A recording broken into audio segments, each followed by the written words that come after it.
JUI کی مجلس شورا کے اجلاس کے بعد پریس کانفرنس کے دوران مولانا فضل الرحمان نے آج یہ موقف اپنایا ہے کہ 27ویں ترمیم کی منظوری جبری اور جعلی تھی اور JUI اس ترمیم کو یکسر مسترد کرتی ہے۔ اب مولانا فضل الرحمان کے بقول 26ویں ترمیم میں حکومت جن چیزوں سے دستبردار ہوئی انہی کو آج پارلیمنٹیرینز کا ہاتھ مروڑ کر پاس کیا گیا ہے اور ترمیم لا کر ایسی پیچیدگیاں پیدا کی گئی ہیں کہ خود عدالت کو بھی سمجھ میں نہیں آ رہا۔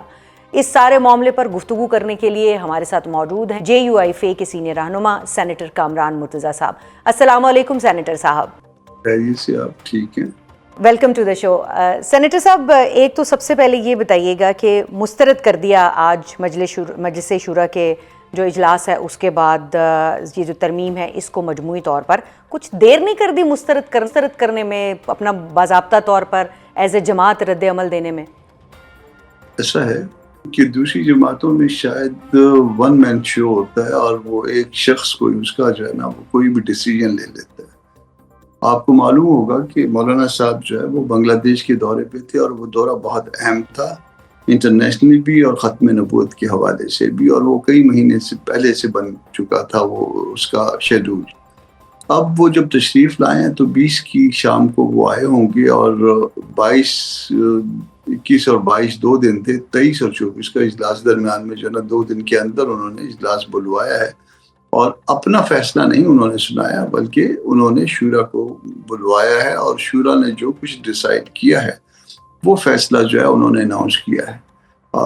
یہ شورا کا فیصلہ تھا، متفقہ فیصلہ تھا اور اس کو ہم نے پبلک کیا ہے۔ 2 دن مولانا صاحب تو ملے ہیں یہاں پاکستان میں، اور اس کو اگر آپ کہتی ہیں کہ لیٹ ہے تو پھر یہ یقیناً لیٹ ہے، اس کو تو ویسے جو نا چلیں تاخیر ہوئی تو کچھ باعث سے تاخیر بھی ہوگا، لیکن کچھ ہیلپلیسنس دکھائی نہیں دے رہی، کیونکہ حکومت نے جو ہے وہ اس بار بھی نہ مسودہ دکھایا نہ اعتماد میں لیا، پھر آپ ہی کے سینیٹر نے 2 بار ووٹ بھی ڈال دیا، اب 28ویں آئینی ترمیم کی بات شروع ہو گئی، آپ کے ووٹ کی ضرورت نہیں ہے۔ تو یہ جو سارا ایک سیناریو بنتا ہوا دکھائی دے رہا ہے، تو اس میں JUI خود کو کہاں کھڑا محسوس کر رہی ہے؟ اب ایسا ہے کہ ہیلپ لیس نہیں ہے، یہ اس طرح کی حرکتیں جب کی جاتی ہیں یہ بذات خود کمزوری کا احساس ہے، اور ہم اس حوالے سے کانشیس ہیں۔ ہم نے اس کو بہت ڈیپتھ میں جا کے اس کو ایگزامن کیا ہے کہ کیوں آپ کو انڈیمنٹی چاہیے تو کیوں چاہیے، ظاہر ہے ذہن میں خوف ہے۔ آپ کو عدالتیں جو اپنے مطلب کی چاہیے تو کیوں چاہیے، آپ کو کوئی خوف ہے۔ آپ کوئی ایڈوائزر بڑھانا چاہ رہے ہیں تو کیوں بڑھانا چاہ رہے ہیں، آپ کو خوف ہے کہ یہ لوگ آپ کے ساتھ نہیں چلیں گے۔ تو یہ ساری جو سب کچھ جو کیا گیا ہے یہ خوف کے زیر اثر ہے، اور خوف اور لالچ کے زیر اثر جو کچھ بھی ہوتا ہے اس کا انجام برا ہوتا ہے، اور کرنے والوں کا انجام اس سے بھی برا ہوتا ہے۔ اچھا کامران مرتضیٰ صاحب، اب آپشن کیا ہے، اگلا لاہ عمل کیا ہے؟ 27ویں آئینی ترمیم آپ نے مسترد کر دی، شورا کا فیصلہ ہے یہ، اب ایوان میں بات ہوگی اس کے حوالے سے یا پھر جو ہے وہ میدان میں بات ہوگی؟ اس کو ہم نے ماحول کو گرم کرنے کے لیے کچھ مختلف جو ہے وہ سیمینارز جو ہے نا شروع کر رہے ہیں، اور جلدی شروع کر رہے ہیں، اور مختلف صوبوں میں کر رہے ہیں۔ وکلا کی سطح پہ بھی ہوں گے اور عوام کی سطح پہ بھی ہوں گے۔ اس کے بعد آگے بڑھنے کا سوچتے ہیں، اور انشاءاللہ جو ہے پراپر ڈائریکشن میں اس میں بڑھیں گے بھی آگے۔ اچھا، یہ جو ایک آپ نے بات کی کہ وکلا سے بھی بات کریں گے، تو ہمارے ہی پروگرام میں حکومتی وزراء یہ کہہ گئے ہیں کہ جو وکلا ہیں وہ بالکل سڑکوں پہ نہیں آئیں گے، کوئی احتجاج نہیں کریں گے، اسی تنخواہ پہ گزارا کریں گے اور اس ترمیم کو ایکسیپٹ بھی کریں گے، عدالتوں میں بھی جائیں گے۔ تو آپ کو کوئی الگ فضا بنتی ہوئی دکھائی دے رہی ہے اس سے ہٹ کے؟ آپ نے کہا نا کہ اسی تنخواہ پہ گزارا کریں گے، تو وہ انہوں نے تنخواہ جو لگائی ہے اس کا نتیجہ جو ہے نا وہ آپ دیکھ لیجئے گا۔ وکلا پہ اس میں جو یہ کمیونٹی ہے اس میں انویسٹر آ گیا ہے، تو یہ جو تنخواہ پہ گزارا کرنے والی بات ہے، وکلا جو ہے وہ اتنے کمزور نہیں ہوئے۔ ہاں، جو ان کے تنخواہ خار ہیں شاید وہ ممکن ہے اسی پہ گزارا کریں، مگر آپ دیکھیں گے کہ وکلا آگے بڑھیں گے، اور ان کی بنیادی ذمہ داری جو ہے وہ رول آف لا ہے، اور یہاں پہ رول آف لا کو کمپرومائز کیا گیا، عدلیہ کو کنٹرول کرنے کی کوشش کی گئی۔ آئینی عدالت کے بائیکاٹ کی اگر بات کی جائے تو اس حوالے سے کچھ آوازیں اٹھیں، پھر وہ معدوم ہو گئیں۔ تمام جو PTI کے وکلا ہیں وہ بھی ہم نے دیکھے کہ آئینی عدالت میں پیش ہونے لگے ہیں۔ تو آپ کو کوئی ایسی فضا بنتی ہوئی نظر آ رہی ہے، یا JUI اگر ایسی کوئی تحریک بنتی ہے تو اس کو سپورٹ کرے گی؟ ایسا ہے کہ آپ کی مختلف کیپس ہوتی ہیں، جب میں سیاسی بات کرتا ہوں تو میں نے وہ سیاسی کیپ پہنی ہوتی ہے اور وہ سیاسی بات ہوتی ہے، اس میں میں اختلاف کرتا ہوں. جب میں اگر کسی کے لیے پیش ہو رہا ہوتا ہوں تو پھر اس وقت جو ہے نا میں صرف وکیل کے طور پہ پیش ہو رہا ہوتا ہوں. اب فرض کریے کہ آدھے کیسز جو ہے نا وہ سپریم کورٹ کے میرے سینکڑوں کیسز ہوں گے سپریم کورٹ میں، اور آدھے کیسز جو ہے نا وہ اس میں چلے جائیں آئینی عدالت میں. تو کیا آپ میرے جیسے ایک عام آدمی سے جس کا گزارا ہی ان کیسز کے اوپر، جس کا جو اس کا بریڈ اینڈ بٹر جو ہے وہ ان کیسز پہ جو ہے نا ڈیپینڈ کرتا ہے، کیا اس سے یہ توقع رکھیں گے کہ وہ آدھے ٹھیک ہے. اب کیسوں یہ میں بتائیے کہ کیا جو ہے سینیٹر صاحب تحریک تحفظ آئین پاکستان نے آلریڈی ایک تحریک کا جو ہے وہ اعلان کیا ہوا ہے، اسی 27ویں آئینی ترمیم کو انہوں نے بھی مسترد کیا ہوا ہے. تو کیا کوئی ایسا ہمیں چانس نظر آ رہا ہے کہ آپ ایک جگہ ہو جائیں؟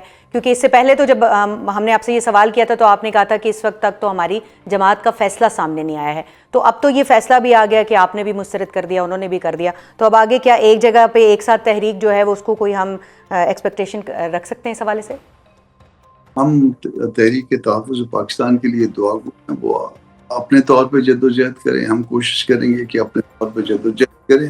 ہمارا جو بیٹر ایکسپیرینس ہے وہ مسلم لیگ نون کے ساتھ اور پیپلز پارٹی کے ساتھ، اور اس کے بعد جو ہم نے آگے مزید پی ٹی آئی کے ساتھ بڑھنے کی کوشش کی، تو اس کے بعد میرا خیال ہے کہ ہم سب آپس میں احترام کا رشتہ برقرار رکھتے ہوئے اپنے اپنے طور پہ جدوجہد کریں. اچھا سینیٹر صاحب، پہلے ہم نے ایک ماحول دیکھا کہ اس 27ویں آئینی ترمیم میں آپ کے ساتھ کوئی جے یو آئی فے کے ساتھ مجموعی طور پر کوئی جو ہے وہ اس طرح سے اعتماد میں نہیں لیا گیا، کوئی مشاورت نہیں کی گئی.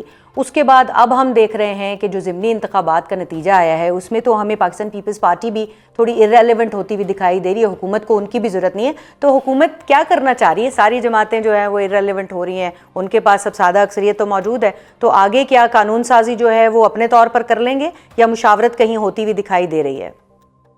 یہ مائنڈ سیٹ ہے مسلم لیگ نون کے دوستوں کا. وہ آہستہ آہستہ دوسروں کو مائنس کرنے کی کوشش کرتے ہیں، اور وہ دن آئے گا جس دن وہ صرف تنہا کھڑے ہوں گے اور ان کے پاس کچھ نہیں ہوگا، اور پھر وہ جو ہے نا مدد کے لیے پکار رہے ہوں گے.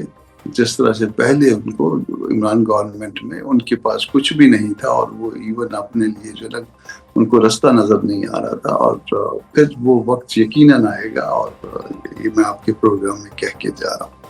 تو لگتا ہے کہ وہ واپس جو ہے وہ آئیں گے مولانا صاحب کے پاس، کیونکہ ہم نے 26ویں آئینی ترمیم میں وہ جو پھیرے لگتے ہوئے دیکھے تھے، آگے 28ویں میں بھی لگتے ہوئے دیکھ سکتے ہیں، کیونکہ یہ سادہ اکثریت آئینی ترمیم میں تو کام نہیں آنی.